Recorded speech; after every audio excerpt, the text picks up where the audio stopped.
Hi guys! Welcome back to my channel. Tuturo ko po ngayon kung paano po ang pagluluto ng pata, isang signature food po ng mga Ilonggo.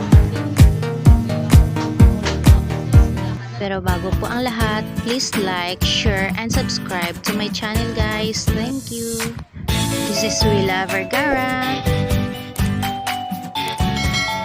Ito po ang ating mga ingredients. Ang ginagamit ko po dito guys ay buto-buto ng karning baka.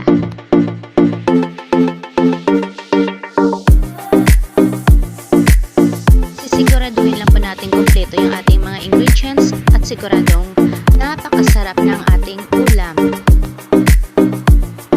Happy cooking!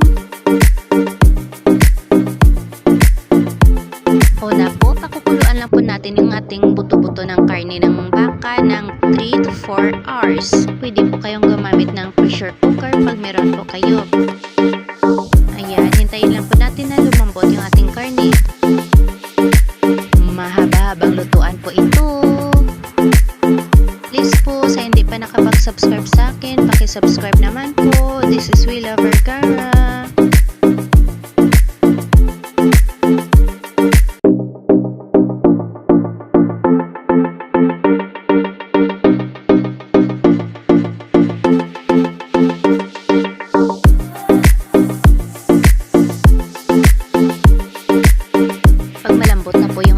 Ilagay na po natin yung ating langka. Tapos pakuluan po natin ulit hanggang sa lumambot po ito.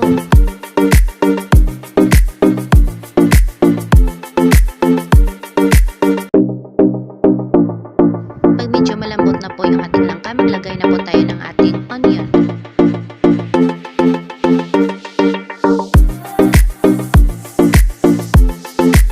Tapos ilagay na po natin yung ating batuan at saka yung ating limbas leaves.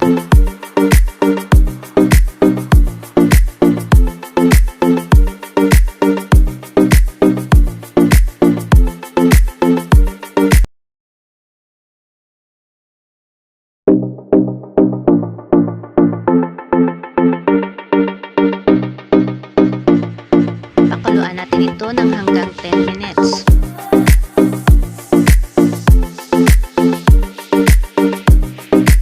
Ilagay na din po natin yung ating asyete.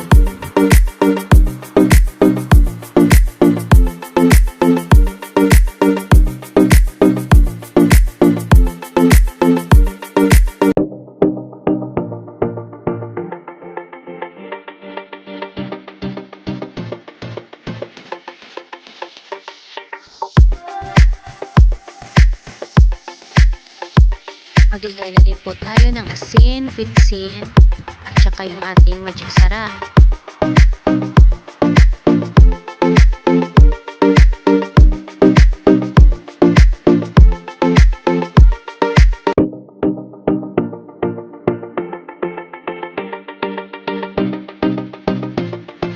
I-adjust na po natin yung ating timpla guys.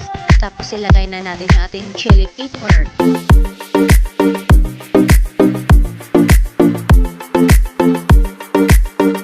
Maglagay tayo ng konting patis.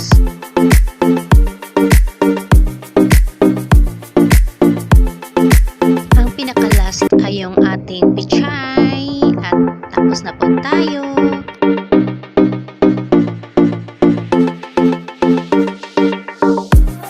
Ready to serve na guys. So yummy!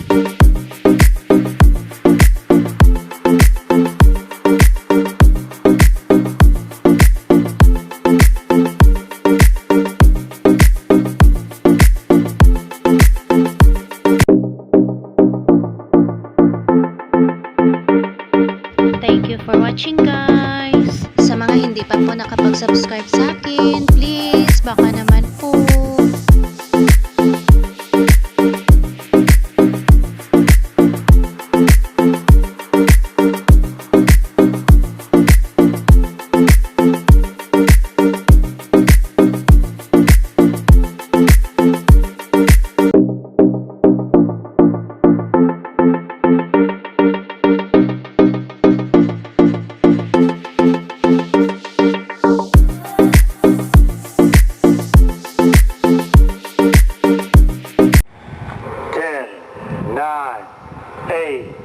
7, 6, 5,